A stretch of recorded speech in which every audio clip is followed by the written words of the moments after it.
حضرت علی کرم اللہ وجہہ الکریم سے آپ کے ساتھیوں نے پوچھا کہ سب سے زیادہ مسلمانوں میں شجاع کون ہے، بہادر؟ تو آپ نے ارشاد فرمایا کہ پہلے تو کہا انہوں نے کہ آپ سب سے بہادر ہیں، فرمایا میں نہیں ہوں بہادر، کیونکہ میں تو جب بھی جنگ میں لڑا اپنے ہم پلہ سے لڑا، اور میں نے ہمیشہ اپنے برابر والے کو چیلنج کیا، مجھ سے زیادہ شجاع کوئی اور ہے۔ پوچھا وہ کون ہے؟ تو کہا کہ وہ صدیق اکبر رضی اللہ تعالی عنہ ہیں، اور دو اس کی وجوہات بتائیں کہ انہوں نے فرمایا کہ ایک تو غزوہ بدر میں جب نبی کریم صلی اللہ علیہ وسلم کے لیے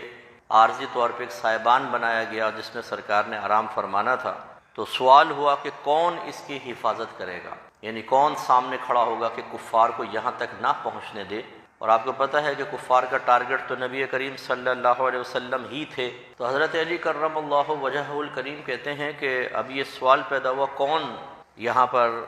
محافظ کے طور پہ کھڑا ہوگا، حالانکہ نبی کریم کی حفاظت تو اللہ ہی فرماتا ہے، لیکن ظاہری اسباب۔ تو کہتے ہیں کہ ہم میں سے کوئی آگے ابھی نہیں بڑھا تھا، یعنی سوچ ہی رہے تھے کہ حضرت ابوبکر صدیق رضی اللہ تعالیٰ عنہ اپنی تلوار نکال کر سامنے کھڑے ہوئے اور پھر کسی کافر کو وہاں آنے نہ دیا۔ یہ بڑا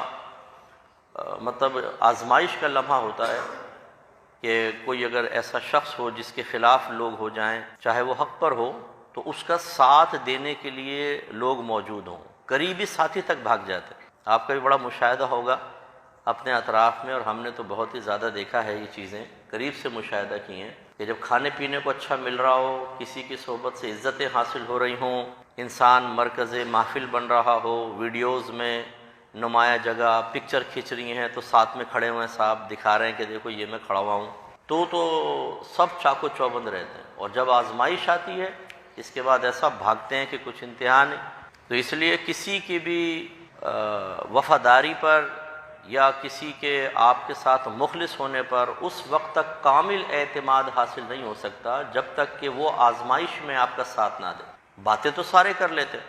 آپ نے دیکھا ہوگا قریبی رشتہ دار اور قریبی دوست تک آزمائش میں چھوڑ جاتے ہیں انسان کو، ذرا پیسے کی کرائسس میں مبتلا ہو جائے، آدمی دیوالیہ ہو جائے، لوگ بھاگ جاتے ہیں اس کے پاس سے۔ تو یہ صدیق اکبر رضی اللہ تعالیٰ عنہ تھے، سامنے کھڑے رہے۔ پھر حضرت علی نے دوسرا واقعہ بیان کیا، فرمایا کہ ایک مرتبہ